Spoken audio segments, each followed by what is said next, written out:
Weak acid weak base का ionization, ये भी रिवर्सिबल रिएक्शंस होती हैं। ये जो रिएक्शन है बेटा, ये है फॉरवर्ड रिएक्शन और ये है बैकवर्ड रिएक्शन। जिस स्टेट में उस सिस्टम की जो मेजरेबल प्रॉपर्टीज होती हैं रेट सेम हो जाए, एक होता है होमोजीनियस और दूसरा होता है heterogeneous. Inversely proportional to V था, इस केस में डायरेक्टली प्रोपोर्शनल टू वी होगा। एक मिक्सचर में साइमल्टेनियसली एक से ज्यादा इक्विलिब्रियम अगर एग्जिस्ट कर रहे हैं जो सिमिलर सब्सटेंस है हर इक्विलिब्रियम के लिए। Hello and welcome to all my dear students, क्या हाल चाल है आप लोगों के, कैसे हैं आप सब लोग? तो उम्मीद करता हूं सब बहुत ही बढ़िया होंगे। मेरा नाम राहुल रूडी और एक बार फिर से मैं आप सब लोगों का वेलकम करता हूं माइंड मैप सीरीज में। फिजिकल केमिस्ट्री में आज हम लोग जिस चैप्टर के बारे में बात करने वाले हैं उस चैप्टर का नाम है केमिकल इक्विलिब्रियम। लास्ट जो सेशन आपको था माइंड मैप सीरीज में, वो वाला सेशन मिला था आपको थर्मोडायनेमिक्स का। उम्मीद करता हूं आप सब लोगों ने वो वाला सेशन जरूर देखा होगा। वन शॉट सेशन है, लगभग 1 घंटे में थर्मोडायनेमिक्स हम लोगों ने बहुत बढ़िया ढंग से खत्म किया था। डन। तो आज हमारा जो पोर्शन है, चैप्टर है, उसका नाम केमिकल इक्विलिब्रियम है। काफी इंपॉर्टेंट चैप्टर है और कुछ फॉर्मूले भी हैं इस चैप्टर में जो आपको याद रखने हैं।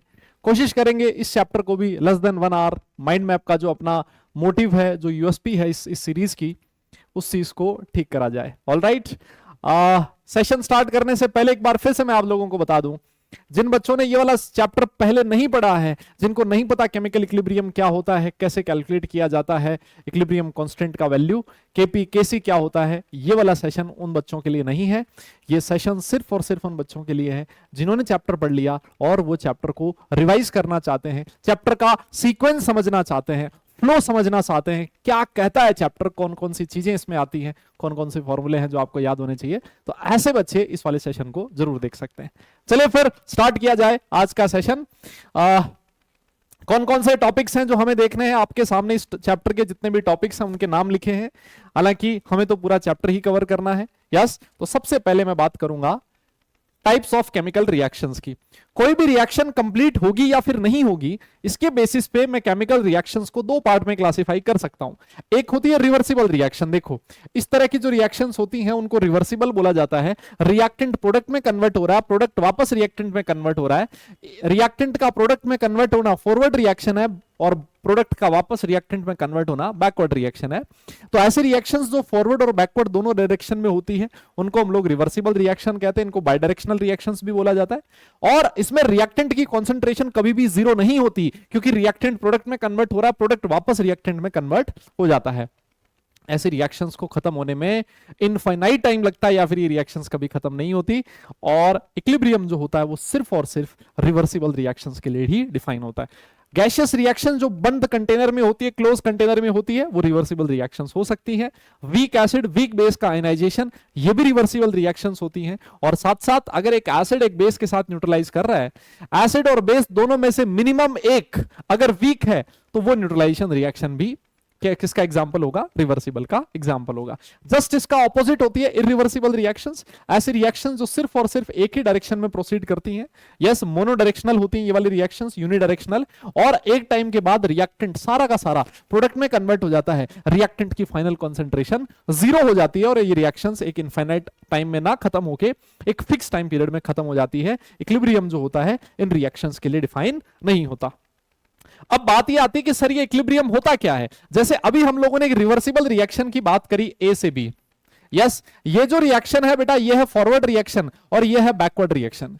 किसी भी सिस्टम की इक्विलिब्रियम उस स्टेट को बताता है जिस स्टेट में उस सिस्टम की जो मेजरेबल प्रॉपर्टीज होती हैं उन प्रॉपर्टीज में टाइम के साथ कोई वेरिएशन नहीं आता। जैसे अगर मान लो एक सिस्टम है, उसमें टेम्परेचर टाइम के साथ चेंज नहीं हो रहा, या फिर ऐसे कह दूं प्रेशर जो है वो टाइम के साथ चेंज नहीं हो रहा, रिएक्टेंट या फिर प्रोडक्ट की कंसंट्रेशन टाइम के साथ वेरी नहीं कर रही, तो ऐसी जो कंडीशंस होती हैं वो कंडीशन इक्विलिब्रियम कंडीशन को बताती हैं।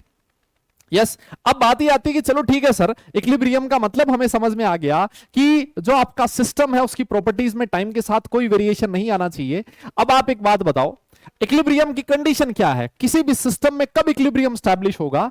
तो देखो, यहां पर एक प्रोसेस है रिएक्टेंट का प्रोडक्ट में कन्वर्ट होना, दूसरा प्रोसेस है प्रोडक्ट का रिएक्टेंट में कन्वर्ट होना। ये दोनों ऑपोजिट प्रोसेस हैं।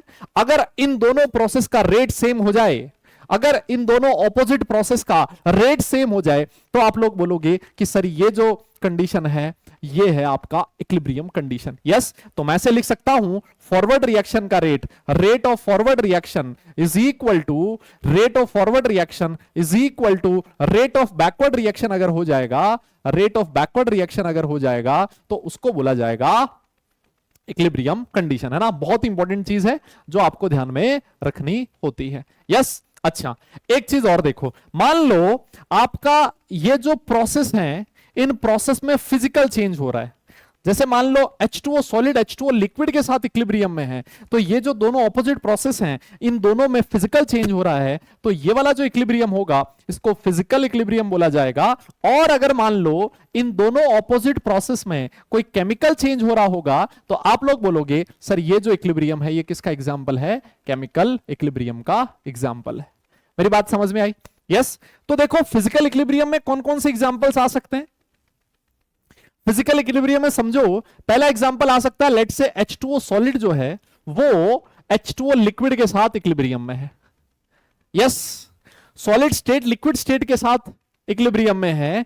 और ये जो फॉरवर्ड रिएक्शन है वो कौन सी है? सॉलिड का लिक्विड में कन्वर्ट होना, मेल्टिंग, लिक्विड का वापस सॉलिड में कन्वर्ट होना। क्या है ये एग्जांपल है फ्रीजिंग का। तो मैं ऐसे लिख सकता हूं, ये जो इक्विलिब्रियम होगा, इस इक्विलिब्रियम में rate of melting, yes, rate of melting जो होगा दादा वो किसके इक्वल होगा? रेट ऑफ फ्रीजिंग के इक्वल होगा। बोलो।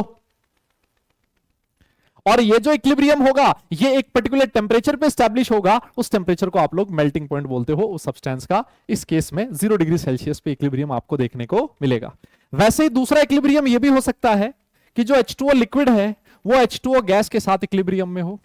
यहां पर जो फॉरवर्ड रिएक्शन है वो किसको दिखा रही है? फॉरवर्ड रिएक्शन दिखा रहा है वेपराइजेशन को, और बैकवर्ड रिएक्शन किसको दिखा रही है? कंडेंसेशन को। यस, तो मैं ऐसे कहूंगा कि यहां पर अगर ये वाला फिजिकल इक्विलिब्रियम है तो इसमें rate of vaporisation is equal to rate of condensation.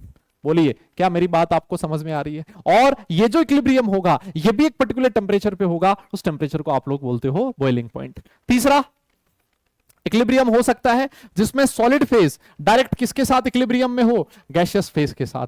ये ऐसे सब्सटेंसेस में होगा जिन सब्सटेंसेस का सब्लिमेशन पॉसिबल हो सकता है। यस, इसमें forward reaction sublimation, backward reaction को कुछ लोग डीसब्लिमेशन बोलते हैं, या फिर कुछ लोग इसको यू मान लो कि डिपोजिशन भी कहते हैं, है ना। ये भी एग्जांपल है किसका? फिजिकल इक्विलिब्रियम का। और देखो ऐसा भी हो सकता है कि आपका मान लो एक कोई सॉलिड है, जैसे शुगर है ना। शुगर जो है वो शुगर सॉल्यूशन के साथ इक्विलिब्रियम में है ना। Dissolution of solid in liquid, तो जो शुगर सॉलिड है वो शुगर सॉलिड के साथ शुगर सॉल्यूशन के साथ इक्विलिब्रियम में है। और अगर ये वाला इक्विलिब्रियम स्टैब्लिश होगा तो फॉरवर्ड रिएक्शन किसको बता रही है? सॉलिड का किसमें कन्वर्ट होना? सॉल्यूशन फेज में कन्वर्ट होना, मतलब वो डिसॉल्व हो गया है। आप लोग बोलोगे rate of dissolution is equal to rate of crystallisation, है ना। सॉल्यूशन से वापस क्रिस्टल बन गए, रेट ऑफ क्रिस्टलाइजेशन। मेरी बात समझ में आ रही है आप लोगों को? डन। और यहां पर इस केस में आपका जो सिस्टम होगा, वो जो शुगर है पानी में, लिक्विड में, यहां पर हम लोग पानी लेके चल रहे हैं, है ना। तो जो सॉल्युबिलिटी होगी उस शुगर की उस लिक्विड में, वो पर्टिकुलर टाइम पे जाके कांस्टेंट हो जाती है। और एक और आता है, वो आता है dissolution of gas in liquid, है ना।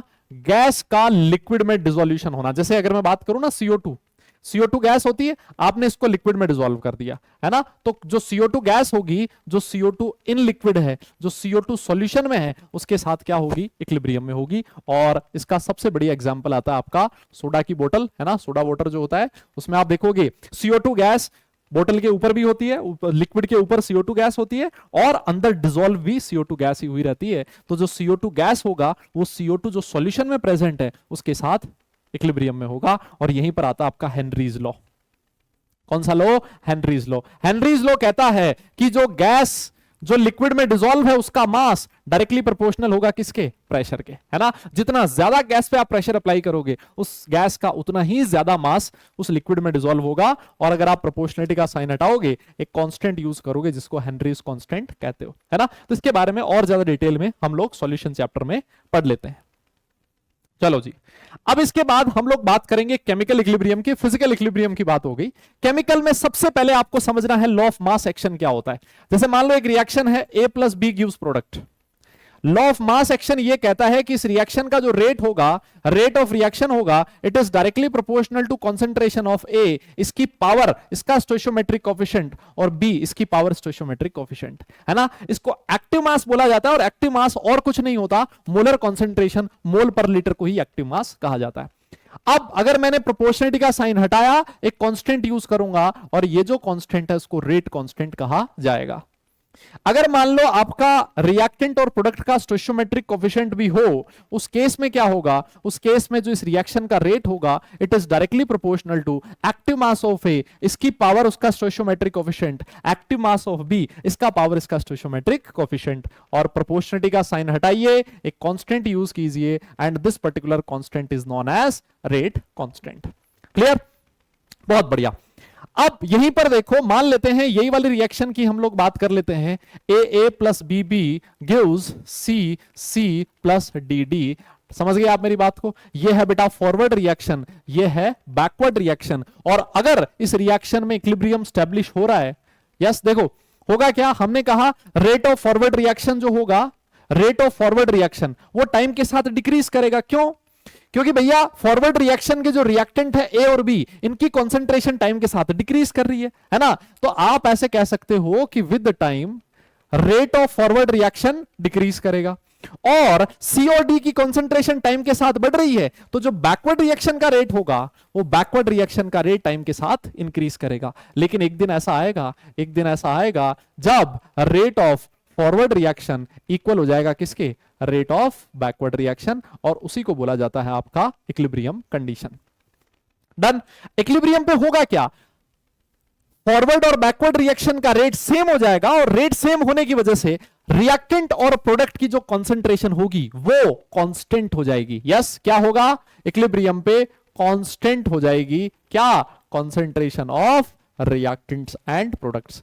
कंसंट्रेशन ऑफ रिएक्टेंट और प्रोडक्ट में टाइम के साथ कोई वेरिएशन आपको देखने को नहीं मिलेगा, है ना। अगर मैं आपको ग्राफ के थ्रू समझाऊं, यहां पर मैंने रेट लिखा है और यहां पर टाइम लिखा है, यस, तो फॉरवर्ड रिएक्शन का रेट टाइम के साथ डिक्रीज कर रहा है, बैकवर्ड रिएक्शन का रेट टाइम के साथ इंक्रीज कर रहा है। इक्विलिब्रियम कंडीशन पे दोनों का जो रेट होता है वो इक्वल हो जाता है। डन। और अगर मान लो मैं कंसंट्रेशन का ग्राफ बनाऊं, यस, कंसंट्रेशन और टाइम का, तो फॉरवर्ड रिएक्टेंट की कंसंट्रेशन टाइम के साथ बढ़ रही है, प्रोडक्ट की इंक्रीज कर रही है, एक टाइम के बाद दोनों की कंसंट्रेशन कांस्टेंट हो जाती है, इसका मतलब उसमें इक्विलिब्रियम आ चुका है ना। तो ये वाला कंसंट्रेशन वाला जो ग्राफ है दादा, इस तरह से भी बन सकता है, यस, इस तरह से भी बन सकता है, ये भी, है ना, ये भी कंसंट्रेशन और टाइम का ग्राफ है। डन। और ऐसा भी हो सकता है कि ये ऐसा भी हो जाए, है ना, ये भी कंसंट्रेशन और टाइम का। मतलब समझने की बात ये है कि इक्विलिब्रियम जब भी आएगा, यहां पर इक्विलिब्रियम यहां स्टैब्लिश हो रहा है और यहां पर यहां हो रहा है ना। जब भी इक्विलिब्रियम आएगा उसके बाद रिएक्टेंट और प्रोडक्ट की कंसंट्रेशन में टाइम के साथ कोई वेरिएशन आपको देखने को नहीं मिलेगा, उनकी जो कंसंट्रेशंस होगी वो कांस्टेंट हो जाएगी। ये तो हमें समझ लिया इक्विलिब्रियम क्या होता है और केमिकल इक्विलिब्रियम की क्या कंडीशन है। अब इसके बाद हम लोग बात करते हैं law of chemical equilibrium and equilibrium constant. समझने की बात यह है, देखो यही हमारा एग्जाम्पल हम लोग लेके चल लेते हैं। ये एक आपकी केमिकल रिएक्शन है, जो कैपिटल में लिखे हुए हैं वो तो रिएक्टेंट और प्रोडक्ट है, और जो स्मॉल में लिखे हुए हैं वो आपके स्टोइचियोमेट्रिक कोएफिशिएंट है। इस रिएक्शन का जो इक्विलिब्रियम कांस्टेंट का एक्सप्रेशन होता है वो होता है प्रोडक्ट की कॉन्सेंट्रेशन डिवाइडेड बाय रिएक्टेंट की कॉन्सेंट्रेशन, और अगर कोई स्टोइचियोमेट्रिक कोएफिशिएंट है तो वो पावर में चला जाएगा। अगर स्टोइचियोमेट्रिक कोएफिशिएंट है तो वो किस में चला जाएगा दादा, पावर में चला जाएगा। डन। किस में चला जाएगा, पावर में चला जाएगा। जैसे यहां पर स्टोइचियोमेट्रिक कोएफिशिएंट है वो पावर में चला गया। अब आपका ये जो इक्विलिब्रियम कांस्टेंट है, ये इक्विलिब्रियम कांस्टेंट दो तरह से एक्सप्रेस किया जाता है जो हमारे सिलेबस में है। एक होता है केसी और एक होता है केपी। केसी का मतलब इन टर्म्स ऑफ कंसंट्रेशन और केपी का मतलब है in terms of partial pressure. हमेशा ध्यान दीजिए, ये केपी किसी भी रिएक्शन के लिए तभी डिफाइन होता है दादा जब at least one of the reactant gaseous state में होगा, तभी हम लोग प्रेशर की बात करते हैं। अगर कोई भी रिएक्टेंट या फिर प्रोडक्ट में से कोई भी चीज गैसियस स्टेट में नहीं है तो उस रिएक्शन के लिए कभी भी केपी डिफाइन नहीं होगा। यस। और अगर मैं केसी और केपी में रिलेशन की बात करूं तो Kp is equal to Kc into R to the power delta N, ये एक रिलेशन होता है जो कि बहुत ही इंपॉर्टेंट है। यहां पर आर जो है वो गैस कांस्टेंट है, टी हमारा टेम्परेचर है जो कि किसमें होना चाहिए, केल्विन में होना चाहिए, और जो डेल्टा एन है वो क्या होता है, delta N is number of gaseous moles of products, gaseous moles of product minus number of gaseous moles of reactant, है ना। सिर्फ और सिर्फ किसके मोल गिनने हैं, गैशियस मोल्स ऑफ रिएक्टेंट। किसके मोल गिनने दादा, सिर्फ और सिर्फ गैस के मोल गिनने हैं डेल्टा एन की कैलकुलेशन में। डन। जैसे मान लो अगर एक रिएक्शन लिखी है PCl5 gives PCl3 plus Cl2, ये एक रिएक्शन लिखी है, इसके लिए अगर मैं आपसे कहूं केसी का एक्सप्रेशन लिखो तो आप बोलोगे प्रोडक्ट की concentration PCl3 into Cl2, stoichiometric coefficient 1 ही है, डिवाइडेड बाय PCl5, ये एक एक्सप्रेशन बन गया केसी का। और अगर मान लो मैं केपी का एक्सप्रेशन लिखने को बोलूं तो जहां कॉन्सेंट्रेशन लिखी है दादा आपने, उसकी जगह क्या लिखना है आपको, सिर्फ और सिर्फ पार्शियल प्रेशर लिखना है। डन। PCl5, मेरी बात आपको समझ में आ चुकी है।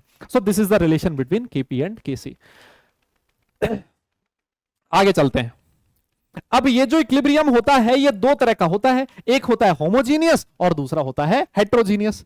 होमोजीनियस का मतलब है सारे रिएक्टेंट और प्रोडक्ट का जो फिजिकल स्टेट होगा वो सेम होगा, सारे रिएक्टेंट और प्रोडक्ट का जो फिजिकल स्टेट होगा वो सेम होगा। जैसे एग्जांपल अभी मैंने आपके सामने लिखा था, PCl5 जो है वो PCl3 प्लस Cl2 में कन्वर्ट हो रहा है, ये एक होमोजीनियस इक्विलिब्रियम का एग्जांपल है। यस। जैसे एक और एग्जांपल लिख देता हूं, N2 plus 3H2 gives 2NH3, दादा ये भी होमोजीनियस इक्विलिब्रियम का एग्जांपल है, बिकॉज इसमें भी सारे रिएक्टेंट और प्रोडक्ट का जो फिजिकल स्टेट है वो सेम है। इसके लिए आप लोग केसी का एक्सप्रेशन लिख सकते हैं, NH3 की कॉन्सेंट्रेशन उसकी पावर 2 डिवाइडेड बाय N2 की कॉन्सेंट्रेशन N2H2 की कॉन्सेंट्रेशन की पावर 3, और केपी के एक्सप्रेशन में जहां कॉन्सेंट्रेशन लिखा है वहां पर सिर्फ क्या लिख दोगे आप लोग, पार्शियल प्रेशर लिख दोगे। डन। अगर वैसे ही एक और रिएक्शन लिख देता हूं, देखो ये एसिटिक एसिड है, इसने अल्कोहल के साथ रिएक्ट किया और क्या बना दिया, एस्टर बना दिया। यस, क्या बना दिया, एस्टर बना दिया। तो ये जो रिएक्शन है, ये जो इक्विलिब्रियम है, ये भी होमोजीनियस इक्विलिब्रियम का एग्जांपल है। इस रिएक्शन के लिए केसी तो डिफाइन है, बट इस इक्विलिब्रियम के लिए केपी डिफाइन नहीं है। क्यों? क्योंकि एक भी रिएक्टेंट या फिर प्रोडक्ट गैसियस स्टेट में नहीं है, सारे के सारे लिक्विड स्टेट में, एक्वस स्टेट में प्रेजेंट है। That's why KP is not defined for this particular reaction. बात करते हैं हेट्रोजीनियस इक्विलिब्रियम की। अगर मान लो एक कोई केमिकल रिएक्शन है और उसमें जैसे ये लिख दिया है carbon solid plus H2O gas और CO प्लस H2 बन रहा है। इसमें आप एक चीज नोटिस करो कि जो रिएक्टेंट और प्रोडक्ट की फिजिकल स्टेट है वो डिफरेंट है। दिख रहे हो, दो या दो से ज्यादा अगर फिजिकल स्टेट में प्रेजेंट है, इसका मतलब वो इक्विलिब्रियम कैसा होगा दादा, हेट्रोजीनियस इक्विलिब्रियम का एग्जांपल होगा। इंपॉर्टेंट चीज ये है कि जब आप इसके लिए केसी का एक्सप्रेशन लिखोगे तो CO H2 और H2O ही आएगा। जब आप केसी का एक्सप्रेशन लिखते हो तो प्योर लिक्विड और प्योर सॉलिड की कॉन्सेंट्रेशन को कभी भी केसी और केपी के एक्सप्रेशन में इंक्लूड नहीं करना। यहां पर सबसे इंपॉर्टेंट चीज ये है, केसी और केपी के एक्सप्रेशन में प्योर लिक्विड और प्योर सॉलिड की कॉन्सेंट्रेशन को इंक्लूड नहीं किया जाता। That is the most important thing. और इसके लिए अगर मैं केपी लिखूंगा, partial pressure of CO partial pressure of H2 divided by partial pressure of H2O। वैसे ही जैसे मान लो ये लिखा है CaCO3 solid gives CaO solid plus CO2 gas, ये भी हेट्रोजीनियस इक्विलिब्रियम का एग्जांपल है। इसके लिए केसी का एक्सप्रेशन बनेगा सिर्फ कॉन्सेंट्रेशन ऑफ CO2 और केपी का एक्सप्रेशन बनेगा पार्शियल प्रेशर ऑफ CO2, है ना। क्योंकि ये जो दोनों हैं ये सॉलिड है और प्योर सॉलिड और प्योर लिक्विड की कॉन्सेंट्रेशन को कभी भी केसी और केपी के एक्सप्रेशन में इंक्लूड नहीं करते हैं। बहुत बढ़िया। अब इसके बाद आगे चलते हैं और हम लोग बात करते हैं कि भाई ये जो इक्विलिब्रियम कांस्टेंट है इसकी क्या क्या कैरेक्टरिस्टिक्स हैं। क्या क्या कैरेक्टरिस्टिक्स हैं, बहुत आसान है। सबसे पहली चीज ये है कि केसी और केपी इक्विलिब्रियम कांस्टेंट जो होता है वो रिएक्टेंट की जो कॉन्सेंट्रेशन और प्रोडक्ट की कॉन्सेंट्रेशन होती है उस पर डिपेंड नहीं करता। अगर आप इनिशियल कॉन्सेंट्रेशन ऑफ रिएक्टेंट और प्रोडक्ट को कम करोगे, ज्यादा करोगे, तो आपके कभी भी इक्विलिब्रियम कांस्टेंट पे फर्क नहीं पड़ता। वो किस पे डिपेंड करता है, टेम्परेचर पे डिपेंड करता है इक्विलिब्रियम कांस्टेंट, और एक पर्टिकुलर रिएक्शन के लिए एक पर्टिकुलर टेम्परेचर पे इक्विलिब्रियम कांस्टेंट की वैल्यू फिक्स होती है। डन। अच्छा, मान लेते हैं एक रिएक्शन है A गिव्स B, इसका इक्विलिब्रियम कांस्टेंट K है। अगर आपने इस रिएक्शन को उल्टा लिख दिया, आपने इस रिएक्शन को उल्टा लिख दिया तो इसका जो इक्विलिब्रियम कांस्टेंट होगा वो क्या हो जाएगा, वो हो जाएगा इनवर्स हो जाएगा। जो नया इक्विलिब्रियम कांस्टेंट आएगा वो 1/k हो जाएगा, है ना। ये चीज आपको पता होगी मेरे हिसाब से पहले से। अगर मान लो एक रिएक्शन है A gives B, इसका इक्विलिब्रियम कांस्टेंट है K, आपने इस पूरी रिएक्शन को 2 से मल्टीप्लाई कर दिया तो इसका जो नया इक्विलिब्रियम कांस्टेंट आएगा वो पहले वाले की पावर में 2 हो जाएगा, है ना। जिस B फैक्टर से मल्टीप्लाई करोगे, जैसे हाफ से मल्टीप्लाई कर दिया, है ना, आपने हाफ से मल्टीप्लाई कर दिया तो जो नया इक्विलिब्रियम कांस्टेंट आएगा वो पहले वाले की पावर हाफ हो जाएगा। डन। अगर मान लो आप 2-3 रिएक्शन को ऐड करते हो, A gives B, इसका इक्विलिब्रियम कांस्टेंट है K1, B gives C, इसका इक्विलिब्रियम कांस्टेंट है K2, C gives D, इसका इक्विलिब्रियम कांस्टेंट है K3। आपने इन तीनों रिएक्शन को ऐड कर दिया तो आपको मिलेगा A gives D। जब आप रिएक्शन को ऐड करते हो तो उनके जो इक्विलिब्रियम कांस्टेंट्स होते हैं वो क्या हो जाते हैं, मल्टीप्लाई हो जाते हैं। जब आप रिएक्शंस को ऐड करते हो तो उनके इक्विलिब्रियम कांस्टेंट्स मल्टीप्लाई हो जाते हैं। ये एक एडिशनल इंफॉर्मेशन है जो आपको और ध्यान में रखनी थी। बात करते हैं कि ये जो इक्विलिब्रियम कांस्टेंट है इस पे टेम्परेचर का क्या इफेक्ट होगा। इफेक्ट ऑफ टेम्परेचर देखने के लिए हमें पता होना चाहिए किसका, एक इक्वेशन का। एक रिलेशन है log K2/K1 is equal to del H upon 2.303 R del H upon 2.303 R T2 minus T1 upon T1 T2। ये एक रिलेशन है जिस रिलेशन से आप लोग टेम्परेचर का इफेक्ट बता सकते हो इक्विलिब्रियम कांस्टेंट पे। अब आप बोलोगे सर ये K1 K2 क्या है, तो K1 है equilibrium constant at temperature T1। T1 temperature पे इक्विलिब्रियम कांस्टेंट है, यस। और जो K2 है वो equilibrium constant at temperature T2। ध्यान रखना, आप टेम्परेचर बढ़ा रहे हो इसका मतलब T2 की वैल्यू T1 से ज्यादा है। और जो आपका डेल्टा H है वो क्या है, delta is your enthalpy change. Yes, मान लो ऐसा हो जाए कि आपका जो डेल्टा H है वो 0 है। अगर आपका डेल्टा H 0 है तो आप लोग देखोगे कि K1 और K2 की जो वैल्यू होगी वो इक्वल होगी, मतलब टेम्परेचर बढ़ाने से इक्विलिब्रियम कांस्टेंट पे कोई फर्क नहीं पड़ेगा। कब, जब आपकी रिएक्शन का डेल्टा H 0 है। दूसरी चीज एक इंपॉर्टेंट है, अगर आपका डेल्टा H पॉजिटिव है मतलब आपकी जो रिएक्शन है दवा वो कैसी है सर, एंडोथर्मिक रिएक्शन है। इस केस में आपका जो K2 का वैल्यू होगा वो K1 से ज्यादा होगा। समझने की बात यह है कि अगर आपने टेम्परेचर बढ़ाया तो आपका इक्विलिब्रियम कांस्टेंट बढ़ रहा है, यस। और अगर मान लो डेल्टा H का वैल्यू नेगेटिव है, नेगेटिव होने का मतलब जो आपकी रिएक्शन है दादा कैसी है सर, एक्सोथर्मिक रिएक्शन है। और अगर एक्सोथर्मिक रिएक्शन है तो आप लोग देखोगे कि जो K2 की वैल्यू है वो K1 से कम हो गई है। समझने की बात यह है कि अगर आपने टेम्परेचर बढ़ाया है तो इक्विलिब्रियम कांस्टेंट का वैल्यू डिक्रीज करा है। किसके लिए, एक्सोथर्मिक के लिए। तो एंडोथर्मिक के लिए टेम्परेचर बढ़ाने से इक्विलिब्रियम कांस्टेंट बढ़ता है और एक्सोथर्मिक के लिए टेम्परेचर बढ़ाने से इक्विलिब्रियम कांस्टेंट की वैल्यू डिक्रीज करती है। ठीक है ना। ये है बेटा रिवीजन, है ना, फास्ट रिवीजन जिसको हम लोग कहते हैं। कौन कौन से कॉन्सेप्ट्स हैं आपके दिमाग में होने चाहिए, हम लोग फटाफट से उस सारे कॉन्सेप्ट्स को देखते जा रहे हैं। अब इसके बाद हम लोग बात करेंगे यार एप्लीकेशन क्या है इक्विलिब्रियम कांस्टेंट की। सबसे पहली एप्लीकेशन है कि इससे आप एक्सटेंट ऑफ रिएक्शन का पता लगा सकते हो कि आपकी जो रिएक्शन है वो कितनी खत्म हो चुकी है।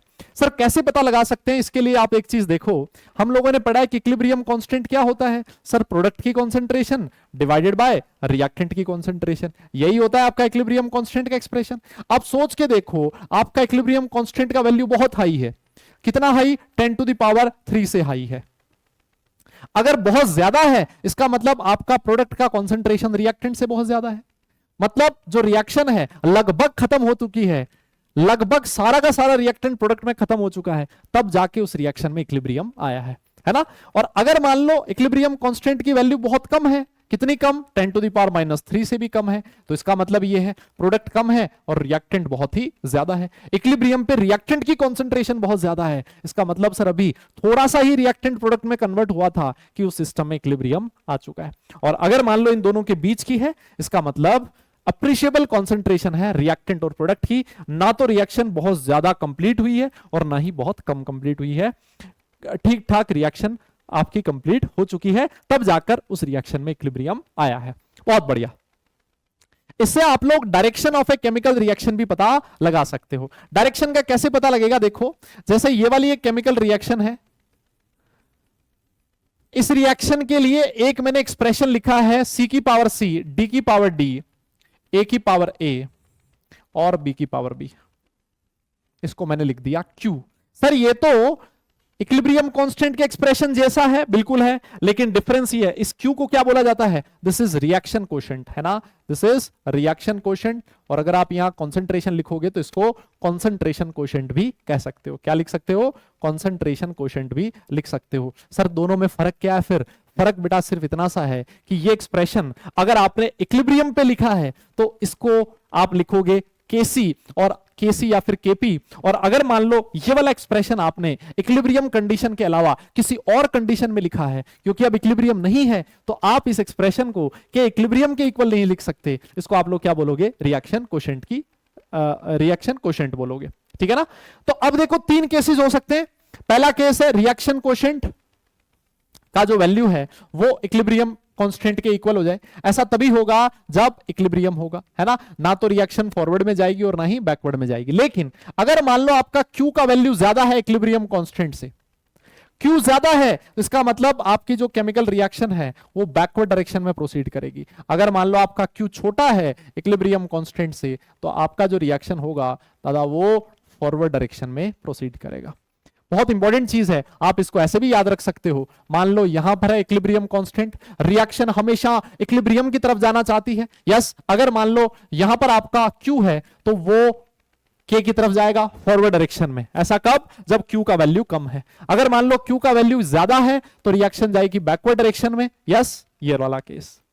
तो इस तरह से आप लोग अंदाजा लगा सकते हो कि रिएक्शन हमेशा इक्विलिब्रियम की तरफ जाना चाहती है। उसके अकॉर्डिंग आप लोग डायरेक्शन ऑफ रिएक्शन पता लगा सकते हो कि फॉरवर्ड में जाएगा या फिर बैकवर्ड में जाएगा। डन, बहुत बढ़िया। आगे चलते हैं और हम लोग बात करते हैं फैक्टर्स अफेक्टिंग इक्विलिब्रिया। देखो होता क्या है, जैसे मान लो कोई भी एक केमिकल रिएक्शन है और ये अगर केमिकल रिएक्शन इक्विलिब्रियम में है, इस सिस्टम में इक्विलिब्रियम स्टैब्लिश हो रखा है, मान लो यहां पर इक्विलिब्रियम था, आपने क्या किया, कुछ फैक्टर्स में चेंज कर दिया जो इक्विलिब्रियम को डिफाइन करते हैं। वो कौन कौन से फैक्टर्स हो सकते हैं? वो फैक्टर हो सकते हैं कंसंट्रेशन, वो फैक्टर हो सकता है टेम्परेचर, वो फैक्टर होता है वॉल्यूम, वो होता है प्रेशर, है ना। ऐसा अगर आपने किसी भी फैक्टर में चेंज किया तो आपका जो इक्विलिब्रियम होगा वो डिस्टर्ब हो जाता है। क्या होता है? इक्विलिब्रियम डिस्टर्ब हो जाता है। अगर इक्विलिब्रियम डिस्टर्ब हो गया तो ये रिएक्शन वापस इक्विलिब्रियम में जाने की कोशिश करती है, ये सिस्टम में वापस इक्विलिब्रियम स्टैब्लिश होने की कोशिश करता है, और वो जो नया इक्विलिब्रियम आएगा वो या तो पहले वाले के फॉरवर्ड डायरेक्शन में होगा या फिर पहले वाले की बैकवर्ड डायरेक्शन में होगा। और हमसे क्वेश्चन यही पूछा जाता है कि बताओ इसकी कॉन्सेंट्रेशन चेंज कर दी या टेम्परेचर चेंज कर दिया या प्रेशर चेंज कर दिया या वॉल्यूम चेंज कर दिया तो जो आपका इक्विलिब्रियम होगा कौन सी डायरेक्शन में प्रोसीड करेगा, है ना, कौन सी डायरेक्शन में शिफ्ट हो जाएगा। ये क्वेश्चन आता है जो इस वाले टॉपिक से पूछा जाता है, और ये चीज है ली चटलियस प्रिंसिपल। ये भाई साहब का नाम है। इन्होंने कहा कि अगर मान लो एक कोई केमिकल रिएक्शन इक्विलिब्रियम में है और अगर आपने उस रिएक्शन के साथ छेड़खानी करने की कोशिश करी तो आपका जो रिएक्शन होगा वो इस छेड़खानी का विरोध करेगा, उसको अपोज करेगा, और वो जो चेंज आपने बाहर से किया है उसको उल्टा करने की कोशिश करेगा, है ना। जो भी चेंज आप लोग कर रहे हो रिएक्शन उसका उल्टा करेगी, तभी तो अपोज होगा, यस, उसको काउंटर करने का कोशिश करता है। तो हम लोग अब स्पेसिफिक केस वाइज बात करने वाले हैं कि सबसे पहले हम लोग बात कर रहे हैं इफेक्ट ऑफ कंसंट्रेशन चेंज। अगर आपने किसी पर्टिकुलर रिएक्टेंट या फिर प्रोडक्ट की कंसंट्रेशन में चेंज कर दिया तो आपका इक्विलिब्रियम किस डायरेक्शन में शिफ्ट हो जाएगा, इसको मैं एग्जांपल के थ्रू समझाऊंगा। A+B गिव्स C+D, ये केमिकल रिएक्शन है। डन। इसके लिए आप लोग रिएक्शन कोशेंट का एक्सप्रेशन लिख दीजिए। लिख दिया? अब सोच के देखो, आपने क्या किया, सी की कंसंट्रेशन बढ़ा दी। अरे मुन्ना, सी की कंसंट्रेशन बढ़ा दी, इसका मतलब क्यू जो है वो बढ़ गया। यस, सी बढ़ाने से क्यू बढ़ेगा। अरे बोलो ना, क्यू बढ़ रहा है। क्यू का वैल्यू अगर के से ज्यादा हो तो इक्विलिब्रियम कौन से डायरेक्शन में शिफ्ट होता है? बैकवर्ड में। के से रिलेट करके बताऊंगा हर चीज। मान लो आपने डी की कंसंट्रेशन को कम कर दिया, डी कम होगा तो क्यू कम होगा। Q का वैल्यू K से कम है, इसका मतलब आपका रिएक्शन कौन सी डायरेक्शन में जाएगा? फॉरवर्ड में। मान लो आपने A की कंसंट्रेशन बढ़ा दी, अगर आपने A बढ़ा दिया तो Q का वैल्यू कम हो जाएगा। Q का वैल्यू कम होने का मतलब रिएक्शन फॉरवर्ड डायरेक्शन में प्रोसीड करेगा। डन। तो इस तरह से आप लोग रिलेट करके बता सकते हो। इसके बाद हम लोग बात करते हैं effect of volume change. Volume change की। अब वॉल्यूम चेंज में डिपेंड करेगा, पहला केस मैंने लिख दिया, पहला केस मैंने लिखा है if delta N greater than 0। अगर किसी रिएक्शन का डेल्टा एन ग्रेटर देन 0 है तो देखो इसका example PCl5 gives PCl3 plus Cl2। ये एक ऐसी रिएक्शन है जिसका डेल्टा एन ग्रेटर देन 0 है कि नहीं है? अगर आप इस रिएक्शन का Q का एक्सप्रेशन लिखोगे वो क्या होगा? कॉन्सेंट्रेशन ऑफ PCl3, और कॉन्सेंट्रेशन क्या होता है बेटा? कॉन्सेंट्रेशन होता है मोल्स अपॉन वॉल्यूम, है ना? तो मोल्स अपॉन वॉल्यूम किसका? मोल्स अपॉन वॉल्यूम, मोल कितने भी हो सकते हैं, मैं नहीं नोट कर रहा हूं। Cl2 का मोल्स अपॉन वॉल्यूम किसका? PCl3 का, divided by moles upon volume किसका? PCl5 का। देखो एक V से एक V उड़ जाएगा, लेकिन मुझे एक चीज पता है कि जो Q होगा वो इनवर्सली प्रोपोर्शनल टू V होगा इस केस में। आप लोग चाहो तो देख सकते हो। डन, देख लो, है ना? एक V से एक V कैंसिल आउट हो गया, ये V बच गया। Q is inversely proportional to V। और अब सारी दुनिया कहेगी अगर आपने वॉल्यूम बढ़ाया तो Q कम होगा तो फॉरवर्ड डायरेक्शन में, अगर आपने V कम किया तो Q बढ़ेगा, और Q बढ़ेगा इसका मतलब Q का वैल्यू K से ज्यादा है तो बैकवर्ड डायरेक्शन में शिफ्ट होगा। समझ गए आप लोग? अब दूसरा जो केस होगा केस 2। अब तो आपको समझ में आ गई है, एक केस समझते ही सारे केस समझ में आ जाते हैं। If delta N less than 0, अगर आप डेल्टा एन लेस देन 0 वाली रिएक्शन की बात करोगे, इसका मतलब जो Q होगा वो डायरेक्टली प्रोपोर्शनल टू V होगा। Q इस केस में इनवर्सली प्रोपोर्शनल टू V था, इस केस में डायरेक्टली प्रोपोर्शनल टू V होगा, और जस्ट इसका ऑपोजिट हो जाएगा। V बढ़ाने से Q बढ़ेगा और रिएक्शन बैकवर्ड डायरेक्शन, Q बढ़ाने से V कम करने से Q भी कम होगा, और Q कम हुआ तो रिएक्शन फॉरवर्ड डायरेक्शन। समझ गए आप लोग? और तीसरा केस बचता है, कौन सा बच गया? तीसरा केस बच गया सर, डेल्टा एन का वैल्यू 0 के बराबर है, और अगर डेल्टा एन 0 है इसका मतलब Q जो होगा वो वॉल्यूम पे डिपेंड नहीं करता। वॉल्यूम में कुछ भी चेंज कर दो कोई इफेक्ट नहीं आएगा। Yes, done. बहुत इंपॉर्टेंट चीज। यस, अब इसके बाद हम लोग बात करते हैं इफेक्ट ऑफ प्रेशर चेंज की। डन। तो देखो इस केस में क्या होगा, यहां पर भी वही 2-3 केस आएंगे। सबसे पहला केस आपका डेल्टा एन जो है वो ग्रेटर देन 0 है, सेम यही रिएक्शन मान लो लिखी है मैंने, PCl5 gives PCl3 plus Cl2, है ना? PCl3 प्लस Cl2, ये सारे के सारे गैसियस स्टेट में है। अब सोच के देखो, इसके लिए अगर मैं Kp का एक्सप्रेशन लिखूंगा वो क्या होगा? वो होगा sir partial pressure of PCl3 into partial pressure of Cl2 divided by partial pressure of PCl5। Sir मुझे यहां से सीधा सीधा दिख रहा है जो Kp होगा it is directly proportional to pressure. Kp जो होगा सर वो डायरेक्टली प्रोपोर्शनल होगा किसके? प्रेशर के। यस, Kp जो होगा वो किसके डायरेक्टली प्रोपोर्शनल होगा? प्रेशर के। देखो पार्शियल प्रेशर क्या होता है? Mole fraction into P total. तो into P total divide by P total, दो एक जगह पी टोटल कैंसिल आउट हो जाएगा। Kp is directly proportional to pressure. अब खुद बताओ, Q रिएक्शन कोएफिशिएंट है ना, Kp अभी तो इक्विलिब्रियम है ही नहीं। अब आप खुद बताओ, अगर आपने Kp नहीं, यहां पर Q लिखो, है ना? Q is directly proportional to P। अगर आपने प्रेशर बढ़ाया मुन्ना तो Q बढ़ेगा, Q का वैल्यू ज्यादा, इसका मतलब बैकवर्ड डायरेक्शन। अगर आपने P कम किया तो Q कम होगा, Q का वैल्यू K से कम, इसका मतलब फॉरवर्ड डायरेक्शन। बताओ ना, अब समझ गए तुम लोग? अगर मान लो मैं सेकंड केस की बात करूं, केस 2 की बात करूं, if delta N less than 0, अगर डेल्टा एन लेस देन 0 है तो जो Q होगा वो P के इनवर्सली प्रोपोर्शनल होगा। डन। और अगर इनवर्सली प्रोपोर्शनल है, आपने प्रेशर बढ़ाना है, Q कम होगा फॉरवर्ड डायरेक्शन। प्रेशर कम किया Q बढ़ेगा, Q अगर K से ज्यादा है बैकवर्ड डायरेक्शन। डन। और फिर केस नंबर 3 बच गया। केस नंबर 3 है साहब, if delta N grade is equal to 0, अगर डेल्टा एन इक्वल टू 0 है तो जो Q है वो P पे डिपेंड नहीं करेगा। आप प्रेशर कम करो ज्यादा करो, उस रिएक्शन पे प्रेशर का कोई इफेक्ट नहीं होगा। इक्विलिब्रियम ना तो फॉरवर्ड डायरेक्शन में शिफ्ट होगा और ना ही बैकवर्ड डायरेक्शन में शिफ्ट होगा। यस, मेरे हिसाब से कहानी क्लियर है, आपको बात समझ में आ चुकी है। आगे चलते हैं और हम लोग बात करते हैं इफेक्ट ऑफ टेम्परेचर चेंज। देखो सबसे पहली चीज, मैं आपको ये चीज पढ़ा चुका हूं पहले भी, सबसे पहला जो इसमें केस आता है वो है एंडोथर्मिक रिएक्शन। दादा एंडोथर्मिक रिएक्शन है, इसका मतलब डेल्टा एच का वैल्यू ग्रेटर देन 0 है। अभी मैंने आपको बताया था, अगर आपने टेम्परेचर बढ़ाया तो इक्विलिब्रियम कांस्टेंट बढ़ेगा, इक्विलिब्रियम कांस्टेंट का वैल्यू बढ़ेगा, इसका मतलब रिएक्शन फॉरवर्ड डायरेक्शन में प्रोसीड करेगा। यस, अगर आपने टेम्परेचर कम किया तो इक्विलिब्रियम कांस्टेंट कम होगा, रिएक्शन बैकवर्ड डायरेक्शन में आ जाएगा। टेम्परेचर बढ़ाने से इक्विलिब्रियम कांस्टेंट बढ़ता है, के का वैल्यू क्यू से बड़ा है, के अगर क्यू से बड़ा है, क्यू छोटा है तो फॉरवर्ड डायरेक्शन में रिएक्शन जाएगी।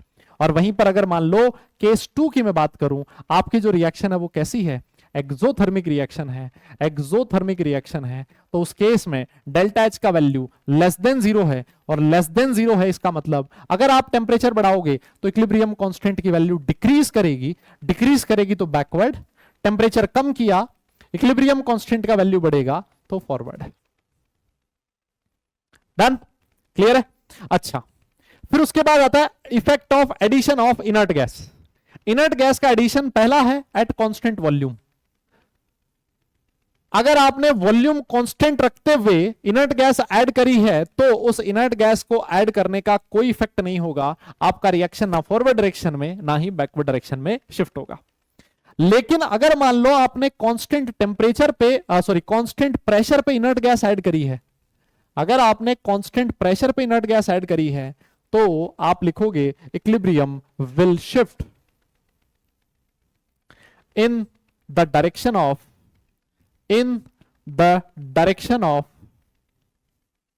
ग्रेटर नंबर ऑफ मोल्स, बस greater number of moles per unit volume. Reaction उस तरफ जाएगी जिस तरफ नंबर ऑफ मोल्स ज्यादा होंगे, यह ध्यान रखना है।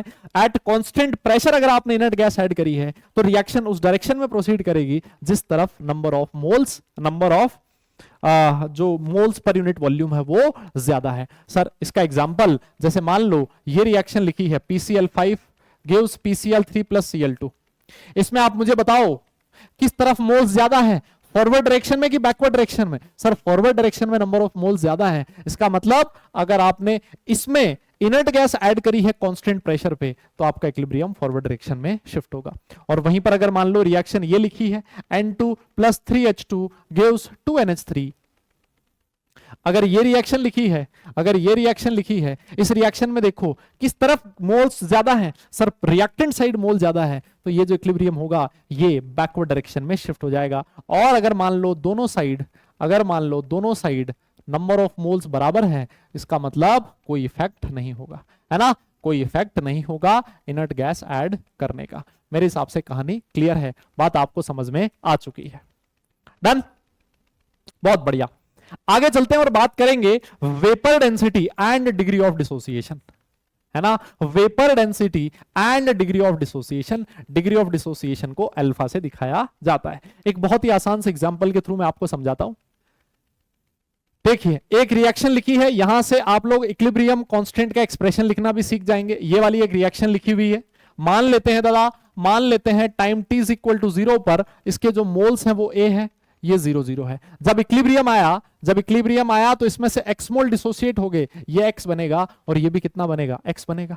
यस, तो जो डिग्री ऑफ डिसोसिएशन होता है, जो डिग्री ऑफ डिसोसिएशन अल्फा होता है, उसका फॉर्मूला होता है number of moles dissociated divided by total initial moles, divided by total initial moles. इसका मतलब अल्फा का वैल्यू, कितने मोल डिसोसिएट हुए दादा, x डिसोसिएट हुए, इनिशियल मोल कितने थे सर, a थे, तो जो अल्फा का वैल्यू आएगा वो बन जाएगा x अपॉन a, और यहां से आप लोग x का वैल्यू निकाल सकते हैं a अल्फा। x का वैल्यू a अल्फा है तो आप लोग यहां पर और क्या लिख सकते हैं, a माइनस a अल्फा और a अल्फा भी लिख सकते हैं। तो डिग्री ऑफ डिसोसिएशन क्या होता है, number of moles of reactant dissociated, reactant के कितने मोल डिसोसिएट हुए डिवाइडेड बाय इनिशियल मोल्स कितने थे, divided by total initial moles, है ना। एक्सप्रेशन लिखना आना बहुत जरूरी है। एक और एग्जांपल देता हूं, मान लो ऐसा लिखा है H2 प्लस Cl2, या फिर ऐसे मान लो 2HCl gives H2 plus Cl2। Yes, तो समझो कि time t is equal to 0 पर इसके मोल्स है a, ये कितना रहा होगा, 0 0 रहा होगा। और जब इक्विलिब्रियम आया, मान लेते हैं इसमें से x मोल डिसोसिएट हो गए, तो इसमें से कितने होंगे सर, 2 से 1 बनता है तो x से x/2 बनेगा, ये भी कितना बनेगा, x/2 बनेगा। ये एक बहुत इंपॉर्टेंट चीज है जो आपको पता होनी जरूरी है। डन। और देखो जैसे एक और एग्जांपल लिख लेते हैं, और ऐसा लिखा है N2 plus 3H2 gives N2 plus 3H2 gives 2NH3। Yes, मान लेते हैं time t is equal to 0 पर इसके A मोल थे, इसके B थे, ये 0 था। और जब इक्विलिब्रियम आया तो इसमें से x मोल डिसोसिएट हो गए। दादा इसमें से कितने होंगे सर? अगर 1 मोल इस रिएक्शन में N2 का काम आता है तो H2 के 3 मोल काम में आएंगे। तो अगर x मोल डिसोसिएट हुए हैं तो यहां 3x मोल बनेंगे। सर इसके 1 मोल से इसका 2 मोल बनता है, x मोल से ये 2x मोल बनेगा। बताइए मेरी बात आपको समझ में आ रही है? क्लियर है ये चीज? तो इस तरह से आप लोगों को इक्विलिब्रियम कांस्टेंट का एक्सप्रेशन लिखना आना बहुत जरूरी है। अब ये जो अल्फा का वैल्यू है, अल्फा को आप वेपर डेंसिटी के साथ रिलेट कर सकते हो। ये वाला फॉर्मूला होता है जो आप सबको पता होना जरूरी है। देखो इससे पहले आपको यह भी पता होना जरूरी है कि जो वेपर डेंसिटी होती है क्या होता है दादा? वो होता है मॉलिक्यूलर वेट डिवाइडेड बाय 2। आप लोगों ने मोल कॉन्सेप्ट चैप्टर में ये चीज पढ़ी होगी। Vapour density is equal to molecular weight divided by 2। तो ये सर कैपिटल डी क्या है? सर कैपिटल डी है वेपर डेंसिटी बिफोर डिसोसिएशन। जब आपका जो रिएक्टेंट है वो डिसोसिएट नहीं हुआ है तो उसकी वेपर डेंसिटी है ना। मतलब क्या करना है? बिफोर डिसोसिएशन अगर मान लो आपको PCl5 की वेपर डेंसिटी निकालनी है तो इसका मॉलिक्यूलर मास डिवाइडेड बाय 2 कर देना है, ठीक है ना। और स्मॉल डी क्या है? सर स्मॉल डी है वेपर डेंसिटी आफ्टर डिसोसिएशन, या फिर ऐसे कह दो वेपर डेंसिटी एट इक्विलिब्रियम, है ना। वेपर डेंसिटी एट इक्विलिब्रियम भी लिख सकते हो। जब आपका रिएक्टेंट प्रोडक्ट में कन्वर्ट हो चुका है, इक्विलिब्रियम रिएक्शन में स्टैब्लिश हो चुका है, तो इक्विलिब्रियम जो इक्विलिब्रियम मिक्सचर होगा, उस इक्विलिब्रियम मिक्सचर का जो मास है उसको 2 से डिवाइड कर दो, आपको स्मॉल डी का वैल्यू मिल जाएगा। सर यहां पर n क्या है? n क्या है? n है sum of stoichiometric coefficients of products divided by sum of stoichiometric coefficients of reactants, है ना। प्रोडक्ट के स्टोइचियोमेट्रिक कोएफिशिएंट का सम डिवाइडेड बाय रिएक्टेंट्स के स्टोइचियोमेट्रिक कोएफिशिएंट्स का सम। जैसे यहां पर अगर मैं बात करूं तो इस वाली रिएक्शन में प्रोडक्ट के स्टोइचियोमेट्रिक कोएफिशिएंट का सम कितना है? 2 डिवाइडेड बाय रिएक्टेंट के स्टोइचियोमेट्रिक कोएफिशिएंट का सम कितना है? 1 है। तो इस रिएक्शन में अगर आप n का वैल्यू निकालोगे, इस रिएक्शन के लिए आप अगर n का वैल्यू निकालोगे तो वो कितना हो जाएगा दादा? 2 हो जाएगा। मेरी बात समझ में आ गई आपको? यस यस यस यस, बताइए जरा। डन, बहुत ही बढ़िया, वेरी गुड। इसी के साथ मोटा मोटा जो भी चीज है वो हम लोगों ने इसमें कवर कर लिया है ना। एक छोटी सी चीज और आती है जिसका नाम है साइमल्टेनियस इक्विलिब्रियम, है ना, जिसका क्या नाम है? Simultaneous equilibrium. क्या होता है साइमल्टेनियस इक्विलिब्रियम? देखो जी, साइमल्टेनियस का मतलब होता है एक साथ। साइमल्टेनियस का मतलब होता है एक साथ। सुनो, जैसे मान लो ए जो था वो बी में कन्वर्ट हो रहा है, ठीक है। तो time t is equal to 0 पर इसके मोल्स हैं ए, ये रहा होगा 0। Time t is equal to T equilibrium पे इसमें से x मोल डिसोसिएट हो गया तो ये कितना बन गया? x बन गया, ठीक है। अब समझना हुआ क्या, इसी सिस्टम में एक और इक्विलिब्रियम भी आ रखा है, एक और इक्विलिब्रियम प्रेजेंट है इसी मिक्सचर में। B जो है वो C में कन्वर्ट हो रहा है। तो अगर मैं t इज इक्वल टू 0 पर इसकी कॉन्सेंट्रेशन लिखूं, आप लोग बोलोगे वो कितनी होगी? x होगी, और ये कितना हो जाएगा? 0। और time t is equal to 0 पर इक्विलिब्रियम पे इसमें से फिर से मान लेते हैं y मोल डिसोसिएट हो गए, y मोल डिसोसिएट हो गए तो ये कितना बनेगा? y बनेगा।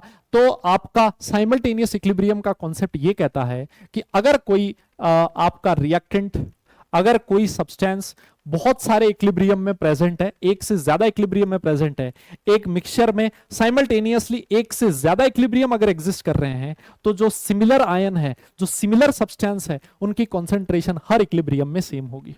जैसे यहां पर B का कॉन्सेंट्रेशन x माइनस वाई है तो यहां पर भी x माइनस वाई ही होगा। जो सिमिलर सब्सटेंस है हर इक्विलिब्रियम के लिए उसका कॉन्सेंट्रेशन, उसके नंबर ऑफ मोल्स भी सारे इक्विलिब्रियम्स में सेम होंगे। That is simultaneous equilibrium. इस वाले पार्ट में बहुत ज्यादा इसका रोल नहीं आता, लेकिन जब हम लोग आयोनिक इक्विलिब्रियम पढ़ेंगे उसमें आपको साइमल्टेनियस इक्विलिब्रियम काफी कुछ देखने को मिलेगा। चलिए फिर इसी के साथ आप लोगों से विदा लेने का टाइम आ चुका है। Yes, thank you so much for watching this session. Equilibrium chapter और खास तौर पे केमिकल इक्विलिब्रियम में जो मैक्सिमम चीजें हैं जो कि कम से कम आपको पता होनी जरूरी है, जो कि चैप्टर का सीक्वेंस आपको पता होना जरूरी है, वो हम लोगों ने 45 मिनट्स में कवर किया है। जो भी इंपॉर्टेंट फॉर्मूले थे, इंपॉर्टेंट कॉन्सेप्ट्स थे, सारे मैंने आपको बताया। ठीक है, तो थैंक यू सो मच एक बार फिर से इस सेशन को देखने के लिए। नेक्स्ट सेशन में मिलेंगे, तब तक सारे लोग अपना ख्याल रखें, खुश रहें, हंसते मुस्कुराते रहें और पढ़ाई जरूर करते रहें, क्योंकि बेटा काम पढ़ने से चलेगा, सिर्फ मुस्कुराने से नहीं। चलिए फिर नेक्स्ट सेशन में मिलते हैं, तब तक tata bye bye, love you all.